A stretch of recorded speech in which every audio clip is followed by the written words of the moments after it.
Hey Jason, what's up? Hey brother, how you doing? Good, good, good. Jason Draven, STARZ, man. Hey, unbelievable. One of my favorite bands back years ago. Can you believe you're in that band? No, honestly, it's honestly a dream every time I get to share the stage with those guys. Cool, cool, cool, cool. Now you also played alongside STARZ at Debonair, right? STARZ and Angel. Yeah, yeah, another band that's right up there, such icons, Stars and Angel and Zebra. Some Yeah, good shows coming up with those guys too. yeah, yeah. Yep. Yeah, you got that big show coming up. I forget, Carteret Yeah, Center. we have Carteret and Frederick, Maryland as well. I believe it's the Marcus Performing Arts Center. Don't quote me on that. Uh, It's June 27th and 28th. Now let's go back and first let's go to Rubik's Cube. Tell me a little bit about that band. Sure. So Rubik's Cube is a really awesome 80s tribute band, and my buddies Steve Brown and PJ Farley play in that band. And whenever Steve's on the road, they give me the call to fill in for him. Cool, cool. Do they mainly play Trickster songs, or what's up with that?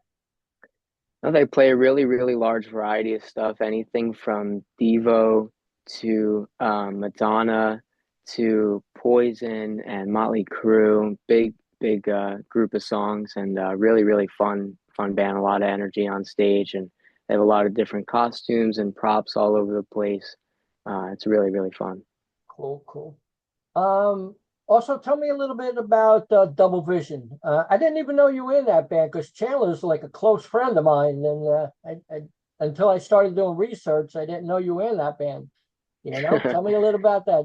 Chandler been over my house, I've been over his house, so like, we're close. Yeah, well, Double Vision was essentially the first quote unquote professional band that I ever joined. I was about 16 when I joined the band, and I was in the band for about 5 years. We did a lot of touring throughout the states, and we even got to go on a cruise to the Bahamas.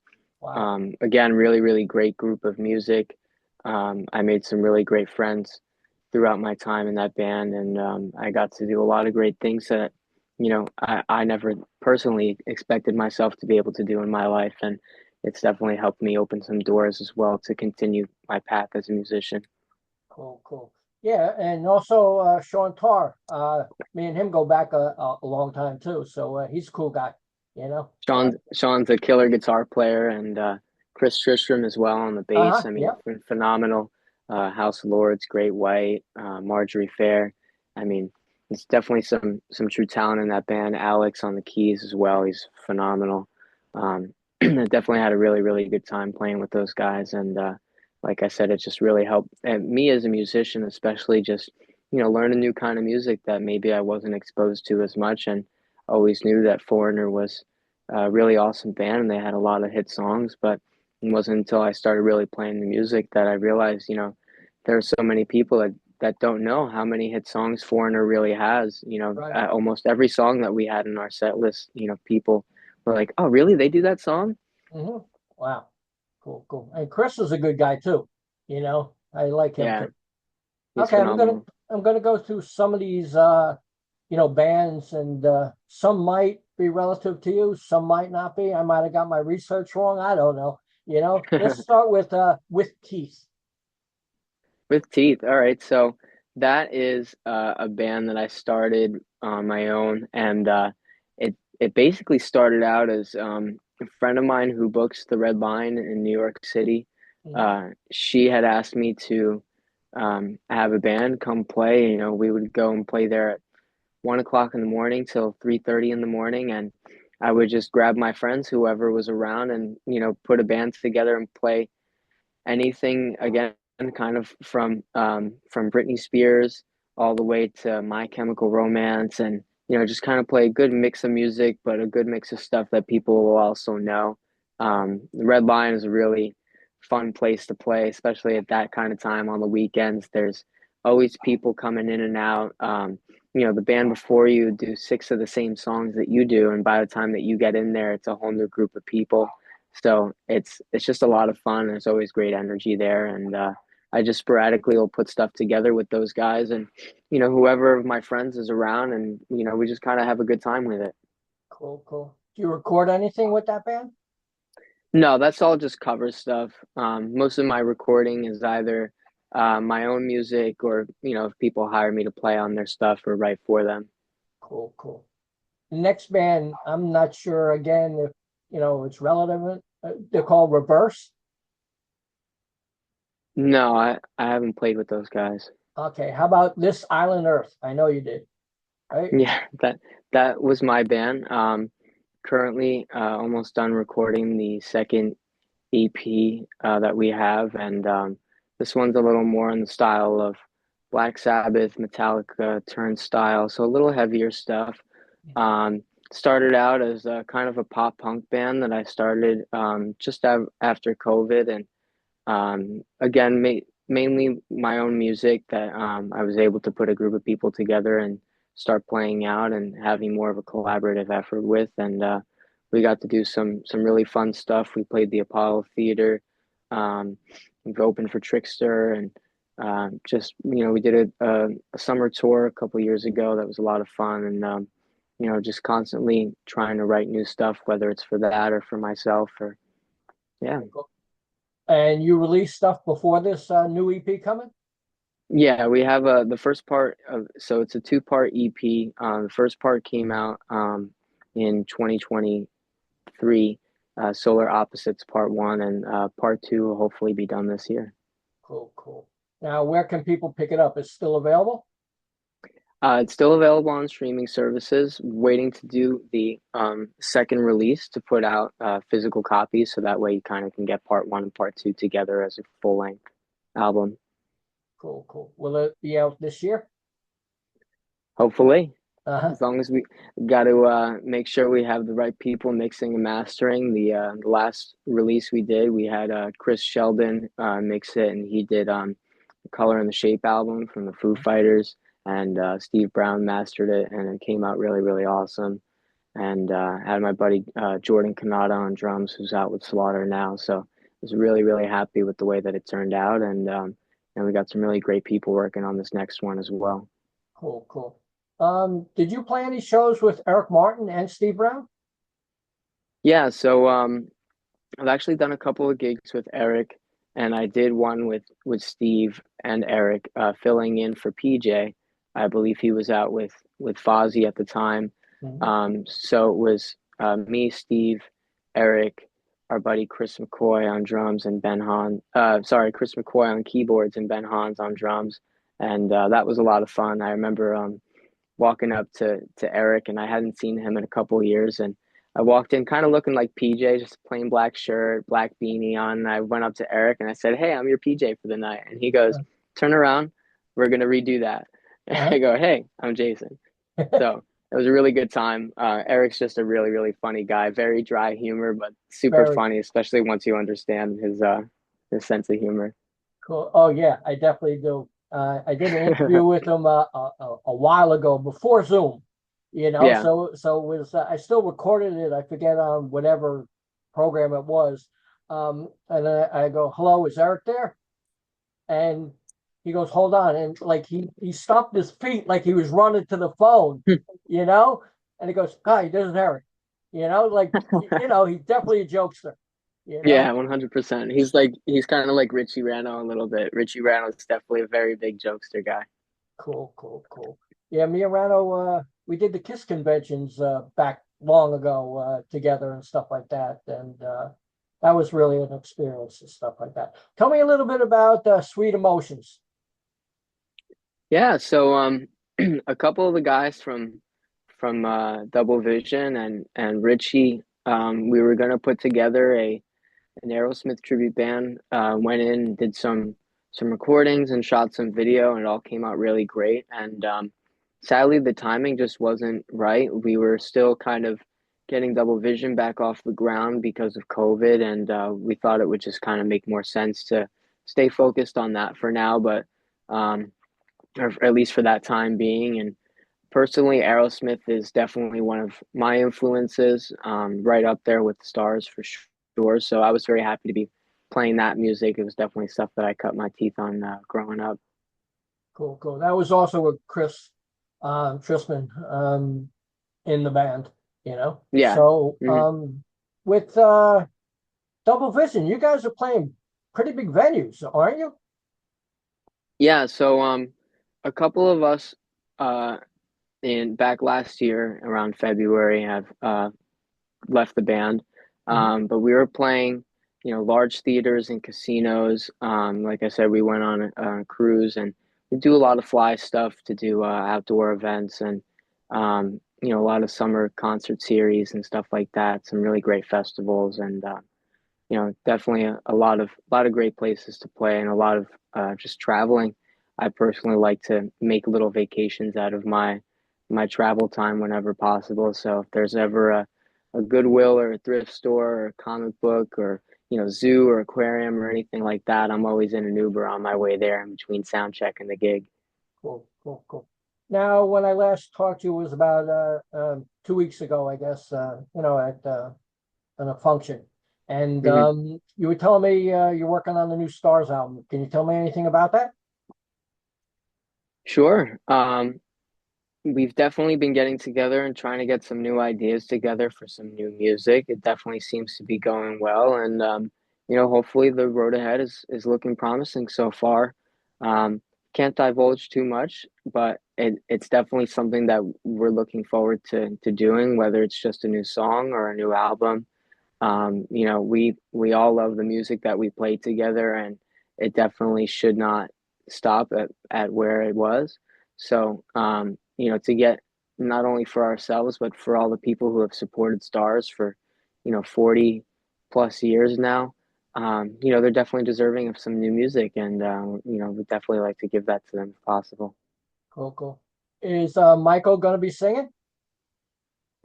I'm not sure what Michael's involvement will be at the moment. As of right now, we have Doug Palmer on vocals, and he's been doing a great job the last couple of shows that we've had with him, and it seems to be going pretty well so far. So only time will tell with Michael. Cool, cool.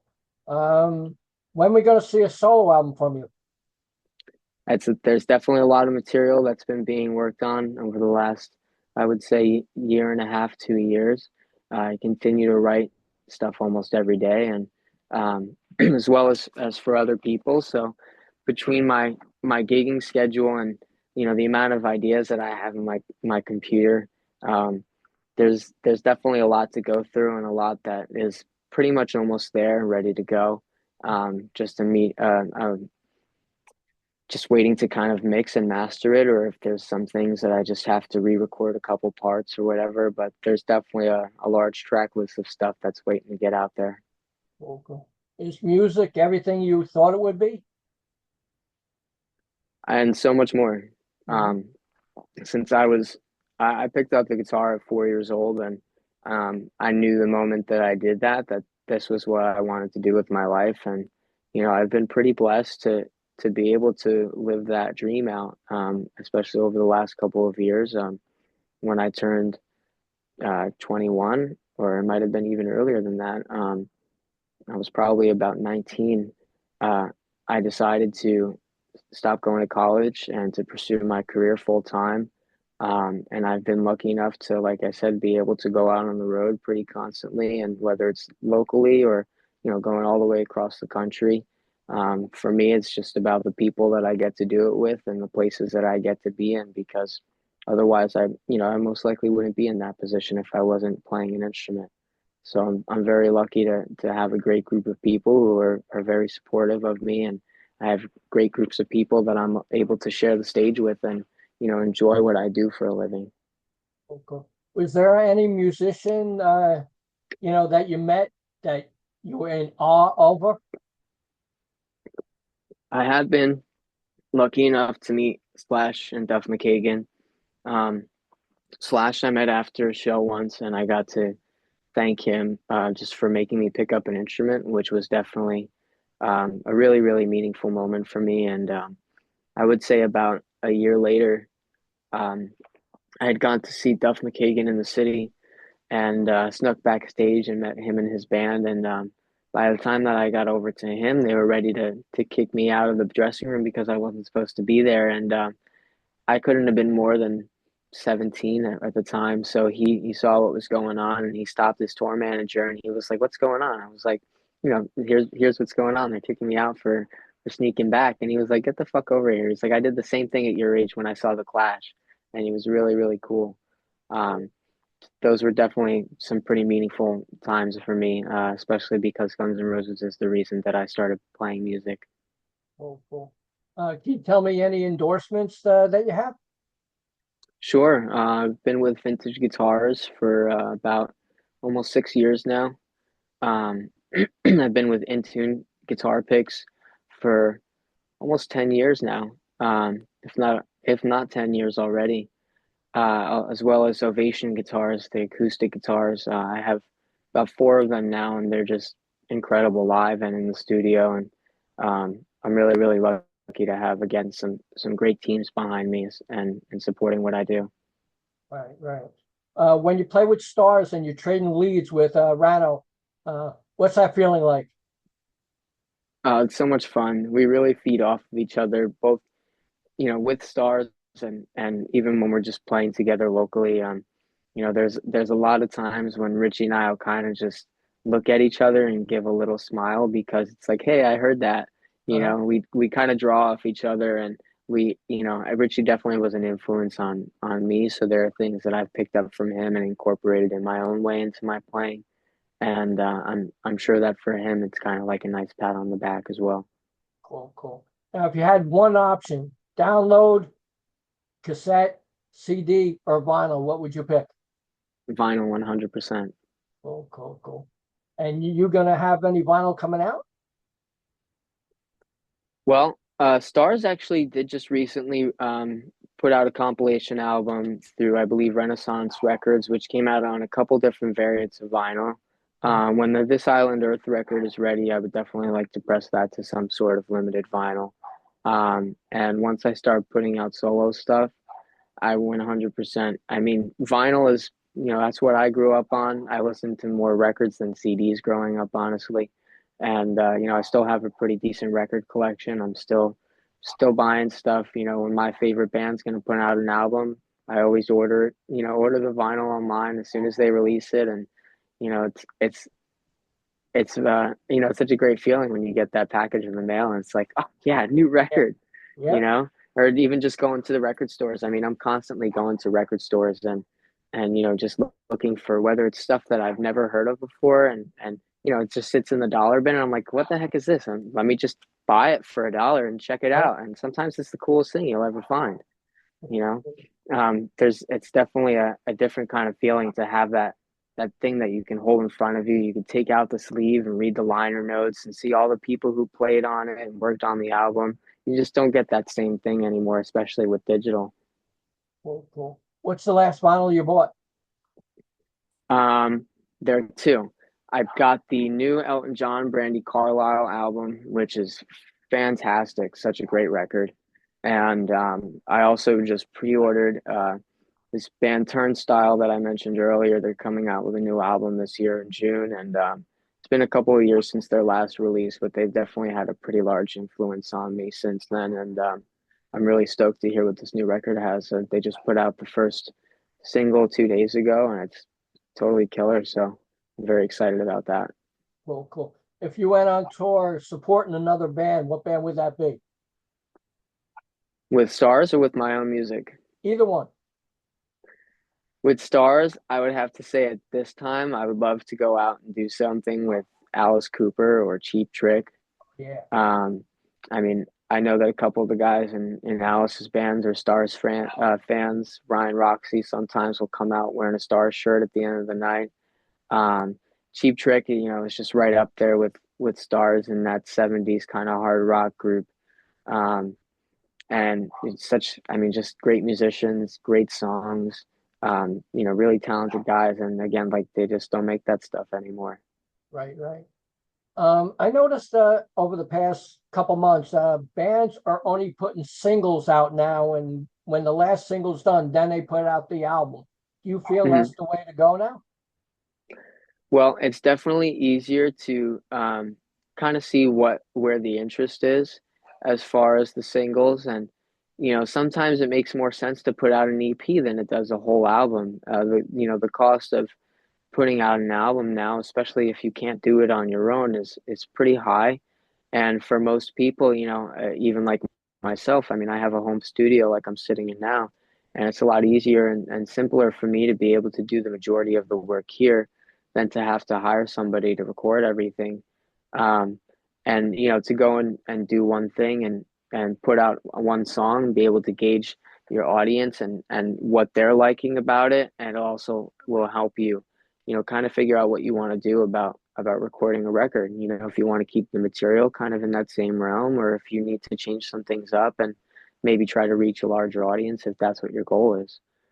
So it definitely does make sense. I will say that, if it weren't for the way that social media is at this point, and um, certain there's definitely a group of people that maybe doesn't have the attention span that they maybe might have used to. It's a lot easier to get the attention of somebody with a singular song as opposed to trying to make them sit through an hour-long album.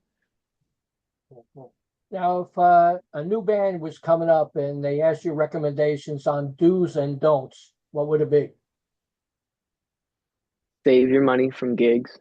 Mm. Um, I personally, whenever I have gigs doing my own stuff, I would rather put the money in savings and have it for when there are costs like recording an album or traveling, doing your own stuff, as an original artist, especially doing getting your start and doing all this local stuff, and even traveling for that matter. There's not a whole lot of money to be made playing the show. You're going to make more of your money selling your merch, and if you can get a percentage of your tickets, that's always great too. Um, but it definitely, try to save your money, and you know as a band in general, it's always great to have everybody on the same page and have a great line of communication with each other so that there aren't any unanswered questions, and so that it's just an easier working environment for everybody. Cool. So, who's your favorite guitarist that's established and somebody new coming up? Established, I'm gonna say, just because again the reason that I picked up an instrument would definitely be Slash. Mhm. As far as somebody that's coming up, that's a great question. I would definitely have to think about that. It's kind of funny. I don't really watch too many people on social media like that. There is a guy that I've been following for a couple of years on YouTube. His name is Masad, based out of the UK, and he's definitely a little bit more of a heavier guy, but he does some really great instrumental stuff, and he's a very creative guitar player. He definitely should get some more recognition. Cool, cool, cool. Do you feel that you need a label anymore to put out music? No, I think that realistically, especially for somebody like myself, because I have the tools that I need to do the majority of the job in my own home. Um, the only thing that a label might do for an individual artist at this point is give them distribution, Mhm. to get their music into stores and stuff like that, and be able to kind of take some of the upfront costs away as far as getting those, CDs printed and, buying shirts and stuff like that. But realistically, if it's something that you want to do, it's not unattainable on your own. Right. Cool, cool. Now, if a band was trying to break into music, what would you tell them? I would tell them to promote themselves as much as they can. At this point, a lot of promotion is going to be through advertising with things like Facebook and Instagram and TikTok, and um, that definitely is going to play a huge role. And also just to make sure that you're doing what you want to do, and that you're not just doing things in your music to please other people, because at the end of the day, it's your music that you have to play every night, and eventually the audience will follow. There will be an audience that will gather to what you do because you're continuing to stick with your gut and do what makes you happy. And there are people that will figure that out on their own. You don't have to go and change their minds or try to do something different just to please them. Cool, cool. What was the feeling like when you had to give out your first autograph? um, it's definitely um, you don't expect it. You don't expect to me even now if I'm playing with stars or something like that, I'm just another guy, you Mhm. know. As and it's so meaningful that anybody would think to ask me for something like that, and that I would mean enough to somebody for them to ask me for that. Um, but it's always a shock, and it's definitely a heartwarming thought. Mhm. How's your family feel about your success so far? I have a pretty supportive family, and everybody's pretty understanding of what I do, especially because of my schedule, and everybody comes to support me whenever they can. You have anything coming up that you'd like to talk about? Well, I've got a bunch of stuff coming up with a newer band that I've been playing with called the Bergen Boys. Have some other stuff coming up in June that I'm not going to mention yet. You'll have to stay tuned on Facebook for that. Mhm. But there are some star shows coming up in June. Like I said, with Zebra and Angel, we have Carteret, New Jersey, and Frederick, Maryland. That's going to be a lot of fun. And there's always new stuff coming in. Even if it's the week of, I get the phone call, "Hey, you around? You want to do this?" Uh, So it's definitely part of the fun of kind of being freelance. Just getting the call, and I could have 20 new songs to learn that week, and okay, it's a mhm. job, and I'm gonna have fun playing music, and it's also just allowing me to become more versatile in what I do. Cool, cool. You have any merchandise you like to talk about and where people could pick it up?